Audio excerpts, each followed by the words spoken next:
중년의 미친 체력은 단 세 가지면 끝납니다. 기둥, 심장, 혈관입니다. 체력 강화 지름길이 있습니다. 코어와 지구력을 과학적으로 증가시키는 이 방법들은 현실적으로 시간이 없고 체력 운동을 할 체력조차 없어 방전이 되는 경우에 방법만 알아둬도 효과적으로 일상의 체력 운동을 녹일 수 있기 때문에 너무나 반가운 연구 결과 들었습니다. 세 가지 체력 강화의 길, 급행 코스로 알아보겠습니다. 1.5배속으로라도 꼭 끝까지 봐두세요. 이번 역은 체력입니다.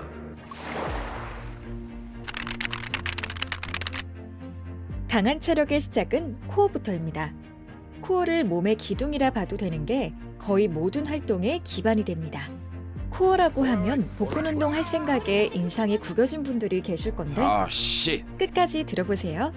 복근 운동은 주로 복부 근육, 특히 직복근 같은 표층 근육을 단련하지만요. 코어 운동은 몸의 균형과 안정성을 유지하는 복행근과 다혈근 같은 깊은 근육들도 강화합니다. 몸 전체의 안정성과 힘을 강화하는 데 초점을 두는 거라 복근 운동도 코어 운동의 한 종류라고 생각해 주셔야 됩니다. 특히 중년층은 코어가 약해지면 갈수록 관절 통증과 근력 감소가 빠르게 발생하기 때문에 효과적인 코어 강화 동작을 알아둘 필요가 있습니다. 최고의 코어 운동 후보로 크런치, 레그레이즈, 플랭크 등 10개가 넘습니다.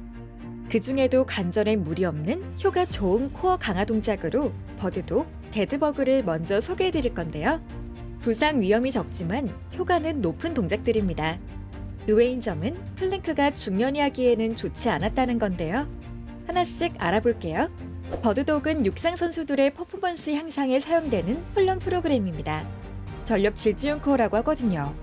하다가 튀어나가지 마세요. 아직 끝나지 않았습니다. 버드독은 재활치료에서도 사용되는 동작으로 어깨 후면, 등상부, 척추 기립근과 둔근 등 후면 근육을 활성화해주기 때문에 허리 통증을 줄이고 코어 근육을 강화합니다. 버드독, 한국말로 개새 운동이잖아요. 꼭 기억해두시고 한번 해보세요. 버드독을 뒤집어서 하면 데드버그 동작이 되는데요. 복부 근육의 활성화를 극대화하면서 허리에 부담을 주지 않기 때문에 윗몸 일으키기나 레이즈 동작보다 허리에 안전합니다. 죽은 벌레 운동인데 1분만 해보면 초콜릿 복근을 담당하는 복직근과 코어를 감싸는 복행근이 타들어가서 죽을 것 같다고 합니다. 한때 플랭크가 유행이었죠.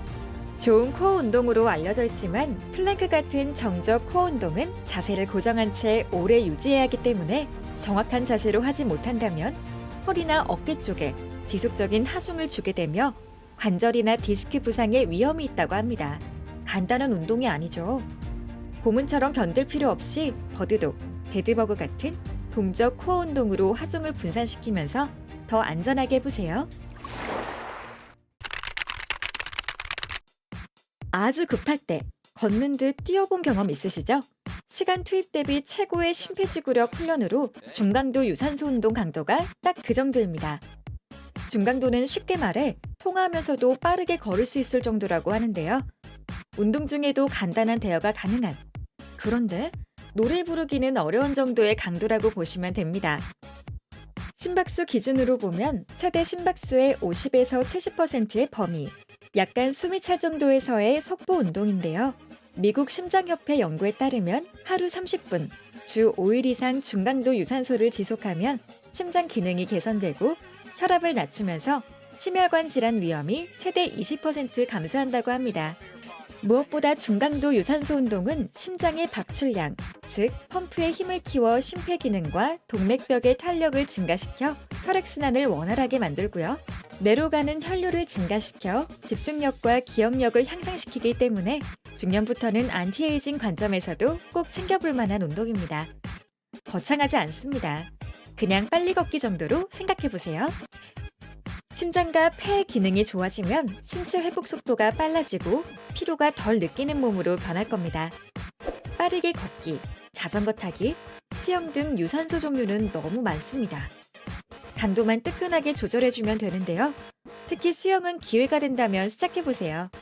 장소 제약과 기술이 필요해 입문하는 것에 다소 부담이 될 수 있지만 수영은 상체, 하체, 그리고 코어 근육을 동시에 활성화하고 물의 부력으로 인해 관절에 가해지는 압력은 육상 운동에 비해 무려 80%가량 줄일 수 있다고 합니다. 가까운 주미센터에 수영 강습이 주기적으로 열릴 거예요. 등록 한번 해보시죠. 다만 끝나면 입맛이 살아나는 운동으로 유명하기 때문에 수영 직후 식욕 컨트롤은 필수입니다. 그런데 운동 습관이 없었다면 일단은 근처 공원에서 빠르게 걸어보는 것부터 해봐야겠죠? 우리 너무 먹어서 산책 좀 할 때 있잖아요. 그때 공원을 걷다 보면 통하면서 막 걷는데 순식간에 저 앞에 가 계신 분들 보셨죠? 축지법인가 싶었는데 체력 강화는 그분들이 제대로 하고 계셨던 거거든요. 결국 축지법도 체력으로 쓰는 겁니다. 1대2 비율의 저강도 인터벌 러닝입니다. 약간 숨이 차는 조깅 정도의 속도로 1분 달리고 2분 걷는 비율로 운동할 겁니다. 회복 운동이 들어가는 게 특징인데요. 운동을 하다 마는 것 같을까요? 그렇지만 주 2회, 6주간 40분씩 실시한 저강도 인터벌이 심폐기능을 15% 이상 향상시키고 대사 건강을 크게 개선한다는 연구 결과가 있습니다. 자, 이러면 매일 빡세게 몰아붙이는 운동을 하시는 분들은 참을 수가 없을 겁니다. 완전히 너덜너덜해져야 운동한 느낌이 든다는 분들인데요. 진짜 쉬면서 하셔야 됩니다. 부탁드립니다. 운동 중독일 수도 있으신데요. 오히려 노화를 가속화할 수 있거든요. 휴식 없이 강하게 진행하는 운동은 신체 내 산소를 부족하게 만들고 그러면 세포가 부족한 에너지원을 공급받기 위해 젖산을 만들게 하는데 회복 단계에서는 에너지원으로 재활용되지만 과하면 근육에 쌓이고 근육 산성도를 증가시키면서 피로와 통증을 유발합니다. 축적된 젖산은 염증 반응도 촉진해서 세포를 손상시키고 재생 능력도 떨어뜨려 노화까지 가속화시킵니다. 그래서 회복 운동을 섞은 저강도 인터벌이 비겁해 보여도 중년의 체력 강화와 안정성에도 좋고요. 고혈압 성인들을 대상으로 한 연구에서도 달리기와 번갈아 하는 인터벌 운동이 혈관 탄력성과 심장 기능을 더 높이는 것으로 확인했거든요. 꼭 기진맥진하지 않더라도 맛있게 운동할 수 있어요. 우리는 절대 빡세게 하다가 부상당해선 안 됩니다. 또 재밌는 연구가 있는데요. 만약 살을 빼는 것이 목표라면 더욱더 저강도 유산소 운동을 오래 해야 한다는 것입니다. 지방은 낮은 강도의 운동에서 주요 에너지원으로 사용되는데요. 저강도 운동에서는 글리코겐, 즉 탄수화물보다 지방 대사의 비율이 높아져 지방을 태우는 것에 더 효과적이랍니다. 쓰는 연료가 다른 거죠. 그러나 30분의 지방 대사 활성화 시간이 필요하니까 하다가 관두면 안 돼요.